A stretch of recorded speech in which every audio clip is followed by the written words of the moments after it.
Quit looking. Yeah.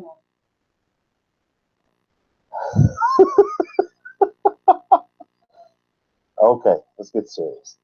There is a vast difference between the Western literal mindset and the Eastern biblical, historical, idiomatic mindset.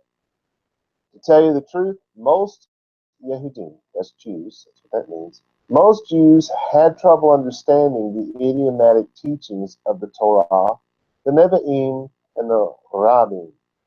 In other words, what the Christians call the Old Testament.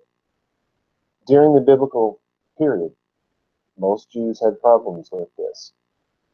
As the age of Hellenism, which began before the time of Yeshua, about 150 years before Yeshua, as that age of Hellenism overtook the Yehuda world or the Judean world, the ability to understand these idiomatic teachings became increasingly harder, even among those who taught the people. Predominantly because those who taught the people, the ones that I'm speaking of, there was just vast numbers of them that didn't even speak the Hebrew language. They were Hellenized. They were living in the Hellenized world, and their first language, and maybe only language that was fully spoken by them, was Greek, not Hebrew. So they were dependent on the Greek translation. To make it worse, these people were taught in Greek schools by Greek philosophers. And that's an important thing for people to know. The more Hellenized the Yehudim, or the Jews, became, the more they rejected the Torah in favor of a Berit Hadashah, otherwise known in English as a New Covenant, which they called the oral tradition.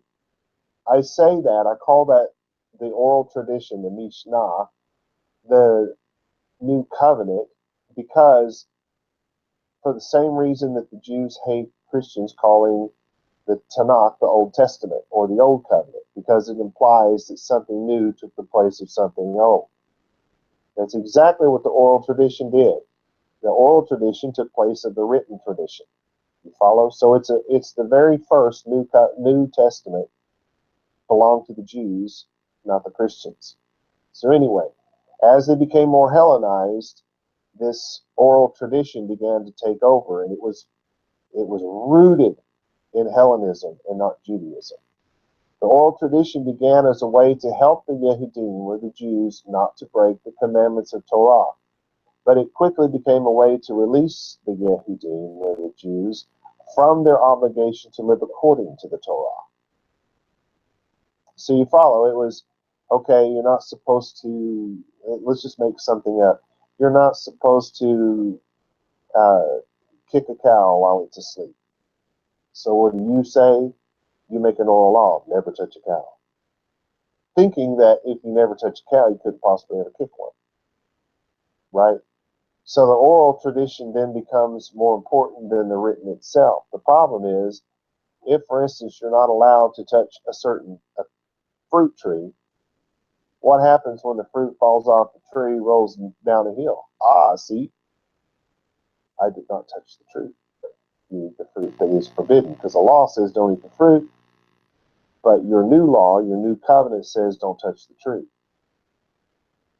They meant for it to stop you from eating the fruit, but God's law was better in that it said don't eat the fruit.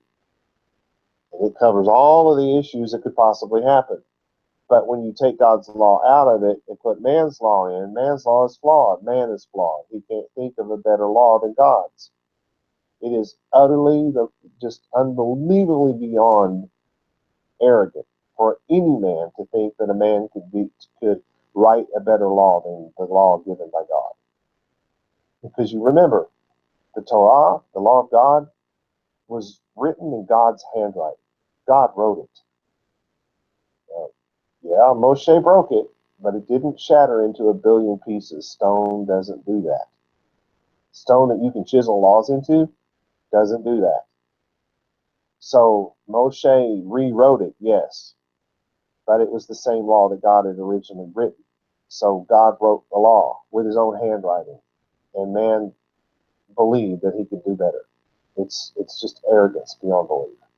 Anyway, it makes no difference who did or did not write the Sepharim Shilachim that's now known as the New Testament. And does it make any difference who wrote those letters that are, of course, attributed to the Christian religion, or even when the letters were written, because there's argument about that. What matters is that the content of these letters reveal an immense split in the Parashim, or otherwise known as Pharisaic sect of Judaism, which began in the early 1st century CE and continued on until circa the 800 CE. Oh, they're still here today. No, there are some people calling themselves that and saying that they descended from that, but it's not the same thing. The Parashim are the Pharisees in charge of the Adat, which is the Hebrew word that is ultimately translated as synagogues. The people, the Pharisees, who were in charge of that from the time of the Maccabean revolt until the time of the mid-1st century CE, eventually would travel to Yavne and in due course become what we call the modern Jews or the modern Pharisees. But again, their teachings and their approach to life are very different, because the teachings of the modern Jews comes from the Dark Ages, not from the Bible. And the teachings of the 1st century Jews came from the Bible, but was being at that time replaced by teachings of man. So it caused a great split. If you read the Dead Sea Scrolls, they continually or constantly are repeating this idea that nobody in Jerusalem is living according to the Torah. If you have a properly translated New Testament, you would see that it says the same thing. The problem is that nobody is living by the Torah. When they say that, it doesn't mean that nobody is. It means fundamentally that if you're hard pressed to find someone who is. Anyway, where was I? Most of those Jews who wound up in Yavne, the Jews of today who call themselves the Pharisee group that came from Yavne, those people. That's what I'm trying to talk about. Most of them believe that they are following the Torah, completely unaware that this group forsook the Torah over 2,000 years ago. They have no clue. The other group of Parashim or Pharisees, to which Yeshua, that's the man that the Christians called Jesus, he was a Pharisee. If you don't believe me, look at what John the Baptist said about him. He was talking to the Pharisees, and he said, "There is one among you." He just called the guy they called Jesus a Pharisee. Anyway, we know that he was a Pharisee. But there were two groups of Pharisees. There were the ones that wanted to hold on to the old way and live according to the Torah, and there were the ones who wanted to take a hold of the new way, which was to be very worldly. They got heavily involved into the political world and heavily involved into making money and God's people being rich and giving big amounts, and nothing changes. But they were in the throes of this at that time, at the time of Yeshua, otherwise known as Jesus. But this Pharisaic group to which Yeshua and his Talmudim, his disciples, belonged, took control of the Adat, of the synagogues, in the latter half, I should say, of the mid-1st century. Okay, so Yeshua, he's born about 6 AD, as it's called by most people. Yeah, because the date's off by about somewhere between 4 to 6 years. Nobody knows, because that information is lost to us now. But we do know it's somewhere between 4 to 6 years that it's off. So he was actually born 4 to 6 years after they thought he was. But anyway, so he's born in 4 to 6 AD. He dies somewhere in the early to mid 30s CD, right? So shortly after that, very shortly after that, the Talmudim, the disciples who followed Yeshua, take over control of the synagogues in Jerusalem. Now we know that because it's written in the letter of Ma'asim. It's called the letter of Acts now. We know that because in that letter, the brother of Yeshua, the brother of the guy they called Jesus, his name was Yaakov. They changed his name to James in honor of King James when the translation was done. But his name was Yaakov. He was a Jewish man, as was his brother Yeshua, right? In that book, Yaakov, the brother of Yeshua, gives his judgment in the Beit Din in Jerusalem. So that's the Jewish court in Jerusalem. The group became the largest Yehudi or Jewish sect of this time period, enjoying great numbers and wealth. However, this group began to tear apart very early on. The Bar Kokhba revolt, which took place between 132 and 135 CE, so this is 100 years after Yeshua, they drove the final nail in the complete separation of these two groups. Bar Kokhba claimed to be the Mashiach, the Messiah, and even acquired the backing of a well-known rabbi whose name was Akiva. Akiva prophesied that Bar Kokhba was the Mashiach, the Messiah. But the majority of the Yehudim, the majority of the Jews of the time, believed that Yeshua was the Mashiach. So they refused to follow Bar Kokhba into battle against Rome. The Parushim, or Pharisaic sect or group, to which Yeshua and his Talmudim belonged, began to fragment and eventually allowed non-Judean born members into the leadership. As the scales tipped more non-Judean, paganism brought in by non-Judean born Jewish philosophers began to tear this group apart at the seams. By the time Constantine won his war, the group was in utter turmoil. Constantine eventually sent each of these groups a letter in which he subtly threatened military force if the leaders of these mostly non-Judean congregations refused to separate themselves from Judaism altogether. Thus, the Catholic religion, under development by these pagan philosophers, began to form as a replacement for Pharisaic Judean Judaism. A large portion of the Catholic diocese split off and formed the group now known as the Christian Church in the 1500s CE. So you're talking barely over 500 years ago. Did you hear what I said? The church began barely over 500 years ago. Christianity and its many fragmented groups, such as the Mormons, Jehovah's Witnesses, etc., have their origins in Catholicism, not Judaism. No one knows what became of the Jewish sect to which Yeshua and his Talmudim, his disciples, belong. They fell into obscurity and at best have existed only as a very small fragment to this day. Now, our congregation did not descend from that group. However, we are trying our best to follow the teachings and lifestyle of that Pharisaic group as we attempt to be imitators of Yeshua. Given that Catholicism and Christianity developed completely independent of Judaism, it should be no surprise that their doctrine developed with little and often no knowledge of the biblical language, history, customs, and culture. In fact, from the beginning of Catholicism, their history predating Constantine is utterly made up. Christian history predating Constantine, or predating the 1500s for that matter, is made up as well, since it came from Catholicism. It just stole the same history, same false history.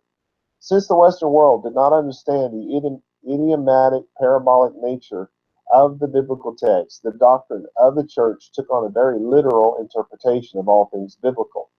This literal approach is not only embraced, but encouraged by the church to this very day. I've said all of that to lay the foundation for a biblical, parabolic understanding of the Feast of Shavuot. So the name of this message is Mashal haShavuot, which means the Parable of Shavuot. The church reads the story of Adam and Chava, Adam and Eve, and sees this story as an explanation of how man came into existence. Further, they see the expulsion of man from the Garden of Eden as the ultimate fall of man from the grace of God. With these beliefs as the church's foundational backdrop, it is no wonder that they began to place the idea of the return of the Mashiach, or the Messiah, as the ultimate forgiveness of any and all sin. That is to say, Jesus not only paid the price for sins past, but also for sins future.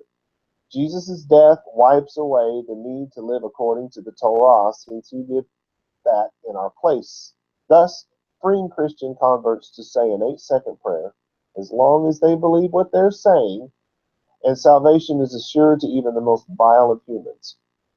In the end, the cross represents the return of man to the Garden of Eden with God. No guilt, no condemnation, no responsibility, no culpability, no punishment, nothing required, but everything gained. How convenient. Yeshua and his Talmudim, that's Jesus and his disciples, came from a very different worldview and thus taught a very different version of the cross, forgiveness of sin, and the restoration of God's children. Aharon is now known as Luke. In his book, in his letter, in chapter 2, he speaks of a man named Shimon. They call him Simon, of course, and a woman named Hannah. I don't know if what name they gave her, Hannah, or if it's Anna. I think it's Hannah. Her name is Hannah. Who these two people were waiting in the Hechal, that's the temple, for the reconciliation of Israel. It's important that you know. They were waiting there, it says it in the New Testament, for the reconciliation of Israel. They were not waiting for the establishment of the church. Once Shimon held the child, that's Yeshua, Jesus, once he held that child, he declared that he had seen the salvation of God. The Yehudim, the Jews, especially of this period, were not looking for a Mashiach, for a Messiah to release them from the Torah. According to all of the documentation from that time period, nobody was living according to it anyway. They weren't looking for release. They were not looking for a Mashiach who would wipe away all the bad things that they had done in their lives so that they could live a life free of a guilty conscience. To understand the reconciliation of Israel, this thing that they were waiting for, the taking away of the sin of the world, the salvation of God, the forgiveness of sin, we need to take a slight detour and consider 1 John chapter 3, verse 4. New Testament, because this message is obviously directed at the Christians, right? We need to look at 1 John chapter 3, verse 4, which says, everyone who commits sin also rebels against the Torah, because sin is Torah rebellion. Sin is Torah rebellion. And in case I haven't mentioned it already, sin is Torah rebellion. 1 John chapter 3, verse 4. In short, if the Torah tells us to do something and we don't, we live in sin. If the Torah, did I say not to do and we don't? I said that so wrong. In short, if the Torah tells us to do something and we don't, we live in sin. If the Torah tells us not to do something and we do, we live in sin. Additionally, if the Torah does not define something to be sin, it doesn't matter how offended we are by it. It is not sin. Because sin is Torah rebellion. So what was the sin of the world? What was the fruit hanging? Was it some fruit hanging from a tree? Could it have been an apple, a peach, a pear? What was it?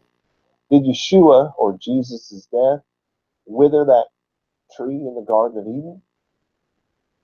So that goes away and something takes its place. So did the tree wither when he died? The tree of life, for those of you who don't know, is the Torah. When God breathed the breath of life into man, it was when he handed the Torah to mankind. That's what I'm trying to tell you. The tree of knowledge of good and evil is rebellion against the Torah. So what was the sin committed in the garden? It's real simple.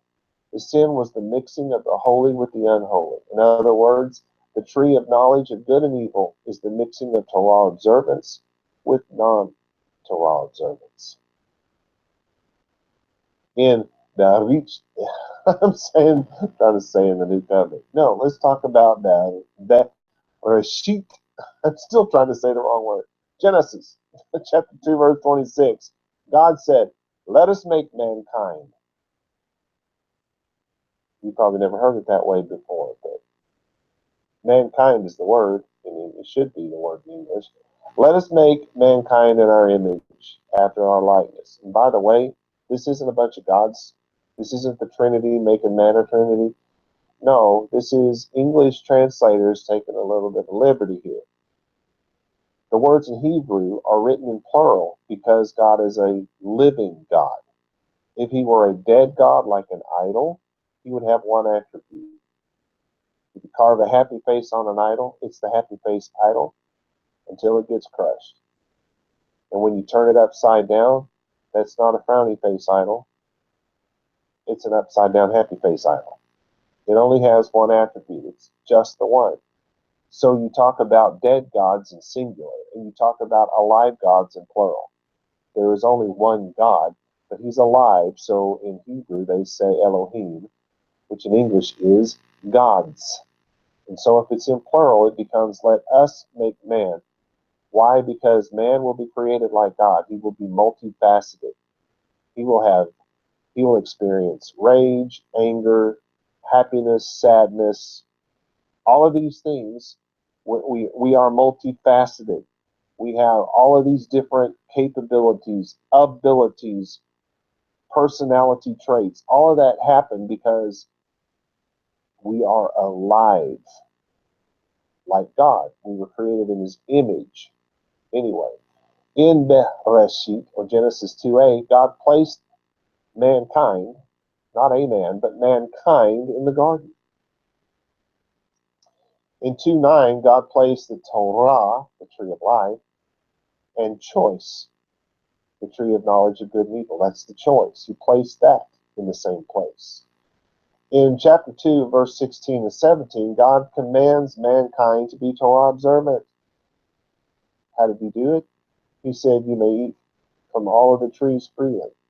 But in the day that mankind rebels against the Torah, in the day that they eat of the wrong fruit, they will be separated from the presence of God. How do they say that in Hebrew? They will surely die. In Bereshit, or Genesis 2:18, God said, it is not appropriate for mankind to experience loneliness. It's what it should say. Then he said, I will create someone like him. She was someone he could talk to, someone he could count on, someone he could love wholeheartedly. But that would mean he was someone she could love, someone she could count on, someone she could talk to, someone she could love wholeheartedly. It went both ways. In chapter 2:19, God created all of the animals and brought them to mankind. Because if you ever notice, all animals don't have the same name, right? Every different language and every different people calls them something different. Anyway, mankind named the animals. It was very similar to what happened in the heavens when God created the host of heaven. You'll know why in a minute. In chapter 2, verse 20, we find out that there was no Ezer Kenegdo. This is where it starts to make sense. There was no Ezer Kenegdo for the man, just as there had been no Ezer Kenegdo for God. It says here I should explain that. I guess I will. All right. Ezer Kenegdo. It's important that we understand there was no help. And what did the man need? He needed help because it wasn't appropriate for him to be alone, to experience loneliness. He had to have someone that could be way more intimate with him, someone who could have a conversation with him, someone who thought like him, someone that he could lean on and confide in. And that wasn't going to work with animals, just like it didn't work with the host of heaven, with God. Right? Because he created all of these beings in heaven, and they serve him, and that's nice, and that's fine, and that's good. But God, if it's not appropriate for man to experience loneliness, that's based on it not being appropriate for God to experience loneliness. So the Ezer Kenegdo is the solution.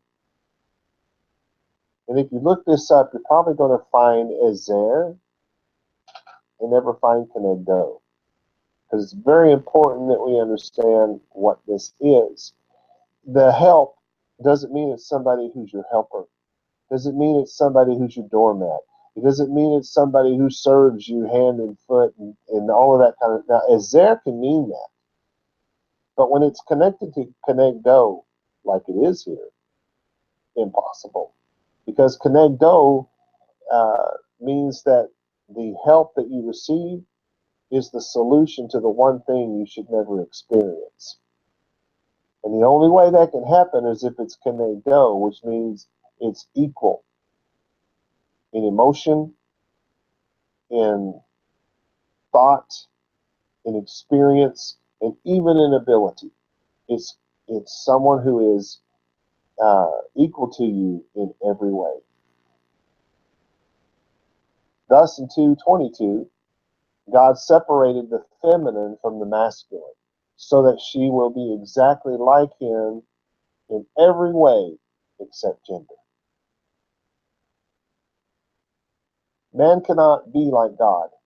So this mashal, this parable, differs at this point to the degree that since man cannot be like God, God will eventually be like man in more ways than you may think. In Genesis 3:1, the soothsayer, yes, it's soothsayer. The word means soothsayer. They call it snake. Why? Because snakes hiss. Because the word literally is hisser, the hisser. And they called soothsayers snakes. They called them the hisser. So it just got lost in translation, and now we got a snake that can talk. Oh, well, there was a time when all animals could talk, but God decided to shut them all up. Based on what? Well, there was a snake that could talk. Come on, people. There was a soothsayer who was more subtle than any of the other disobedient among the nations of the lands, not the fields, the lands. You could say fields because all of this is taking place in the Garden of Eden. It's not happening all around the world. So you could say fields, but lands probably makes more sense. This person, this soothsayer, was more subtle than all of the other disobedient among the nations of the lands. And it struck up he or she, we don't know, struck a conversation with the Torah observant. Because this is what you're seeing. This parable, you have the Torah observant having a conversation with the non-Torah observant. The soothsayer represents the non-Torah observant. Mankind represents the observant. The man and his wife stood there and listened to the words of the soothsayer, not the words of a snake. The soothsayer began by questioning the Torah observant nation concerning their understanding of the Torah. That's the way it always starts. However, by verse 3, we see that the Torah observant have already added their own oral laws to the Torah.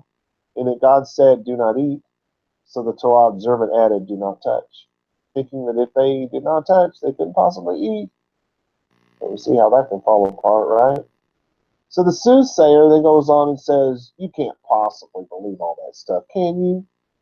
Would God really drive you from his presence just because you didn't follow the law to the nth degree? Is that not just legalism and bondage? Surely God will understand you not paying your tithes this month. He knows how tight things are in this economy. Surely God will understand that it makes you uncomfortable to wear the fringe. This stuff is antiquated. We are a new, younger generation. God's word is a living, breathing, ever-changing thing in this world, right? Come on, don't be so old-fashioned. Give it the new millennia, right? Kind of the more things change, the more they stay the same. So the Torah observant gave into their excited flesh and mingled the holy with the unholy, and immediately became utterly aware that the only protection they had from Torah rebellion was Torah observance, was to obey God's Torah. Once the Torah was broken, man became a slave to Torah rebellion. This is the reality that the Torah observants suddenly became aware of in the day that they were separated from the presence of God. That was the day that they died. Death is not the ceasing of breathing in God's world. We continue on eternally after we stop breathing, right? But death in God's world is separation from God's presence. That's real death. In the Bereshit of Genesis 3:14, God curses the non-Torah observant nations of the world to wallow in the filth of their non-Torah rebellion, of their sin. How do you say that in Hebrew? You say that they will crawl on their bellies. If you crawl on your bellies, you're wallowing in your filth. And he went on and said, not only that, you'll never be satisfied. That's what the idiom, you'll eat dirt, means. It's never going to satisfy you, right? In Bereshit, or Genesis 3:15, God reveals that this act, the act of mixing the clean with the unclean, has now placed hatred between the children of Torah observance and the rest of mankind. This is why the world has always had an unreasonable hatred of Jewish people. In Bereshit, or Genesis 3:16, God curses the female gender of mankind. In 3:17, God curses the male gender of mankind. In 3:22, God announces that mankind was now comfortable mixing the clean with the unclean. And since there was no sacrifice for Torah rebellion, mankind must, at least for the time being, be driven from the garden so that they will not mix the clean with the unclean and die in their separation from his presence. Consider Romans 4:15. For where no law is, there is no transgression. The tree of life, remember, the law was in the garden. They had to be driven from it so that there would be no transgression. The time had finally come once again, and the soothsayer struck up a conversation with one fully Torah observant man, just to see if he could get him to mix the clean with the unclean. Once the soothsayer knew there was no way to outwit this man, he decided to kill him. Oh, that's nice. After all, if the soothsayer could convert the entire world to Torah rebellion so easily, there might be a chance that this one Torah observant man could win them all back. You never know. It took some time for the soothsayer to pull it off, because this Torah observant man, he didn't add anything to the Torah and he didn't take anything away from it. He was difficult to trip up. It was difficult to find some reason to kill him. This Torah observant man truly understood the Torah and the power within it to convert the soul of mankind. So on the night that Yeshua was betrayed, remember, we're talking about the guy Christians call Jesus. On the night he was betrayed, he did something that did not take place in the Garden of Eden. He handed his bride to be a cup to drink, and then taught her that she only needed to do what he did to be protected from her enemies. He made sure that she had a yearly reminder of what he was about to do for her, so that she would always know what to do when she fell, because she's always going to fall. The ceremony was followed, this ceremony, it's the Passover meal, if you don't know, it's the passing of the bread and the wine. This ceremony was followed by God once again leading the Torah observant back to a garden. Do you see it? First, they were kicked out. All those years later, now God is leading them right back to a garden. I love that part. Once again, God's soul was going to be sorrowful to the point of death. Once again, God asked the Torah observant to stay with him, to keep watch with him. And once again, he would watch her close her eyes. Once again, God's body would tremble in anguish. Once again, God was going to be in the presence of dogs and pigs who would trample the holy under their feet and deliver him to death. Do you see it? Yeshua came for his bride, and she handed him the fruit of death. The moment had once again come that God's bride was listening to a soothsayer. And just like Adam, just like the guy they call Adam, his bride turned and handed her husband his death sentence. And he drank that cup willingly and died to save her from her Torah rebellion. The Torah rebellion of the world is not comprised of all the bad things that we do. Forgiveness of Torah rebellion is not a clean slate which gives us all a pure conscience. The reconciliation of Israel is not Jews converting to Christianity or Yeshua starting a new religious organization on the day of Shavuot, also called Pentecost. The reconciliation of Israel, the taking away of the Torah rebellion or the sin of the world, the salvation of God, the forgiveness of Torah rebellion, the forgiveness of sin, is the reconciliation of God's covenant with mankind. That is to say, the reconciliation of Israel is the day when God provided a sacrifice powerful enough to forgive mankind from mixing the holy with the unholy, the clean with the unclean, the pure with the impure. After the Garden of Eden, God reconciled himself to mankind at Mount Sinai when he gave the children of Israel the written Torah. Any human, anywhere on earth could be reconciled to God simply by living according to it. As we all know, it was a very short matter of time before the Torah observant were once again driven from the presence of God and were once again in need of a sacrifice for the Torah rebellion. Yeshua's death was the payment in full for our tendency to mix the clean with the unclean. However, no one, Jew or non-Jew, is covered by the blood of that sacrifice unless they live according to the conditions of that sacrifice. That is to say, unless they live according to the Torah. The Torah did not pass away with the death of Yeshua. It was established for all eternity with the death of Yeshua. So I ask you, did you accept God's law over your life last year? Did you say you accepted it just before you drank that cup? Were you successful or did you fail? When you failed, did you give up or did you get right back on the path? Those who give up realize one day that they have been separated from God's presence. They realize they are dead. Those who get right back on the path eventually realize that the blood of Yeshua's sacrifice is why they have not been separated from God's presence. If you did not accept God's Torah over your life last year, will this be the year? Will this be the year or moment that you realize that the reestablishment of God's covenant does not happen by God throwing out the old and starting something new? Get on the path, or get back on the path, and eventually you'll perceive the face and the presence of Yahweh God. Shalom, shalom.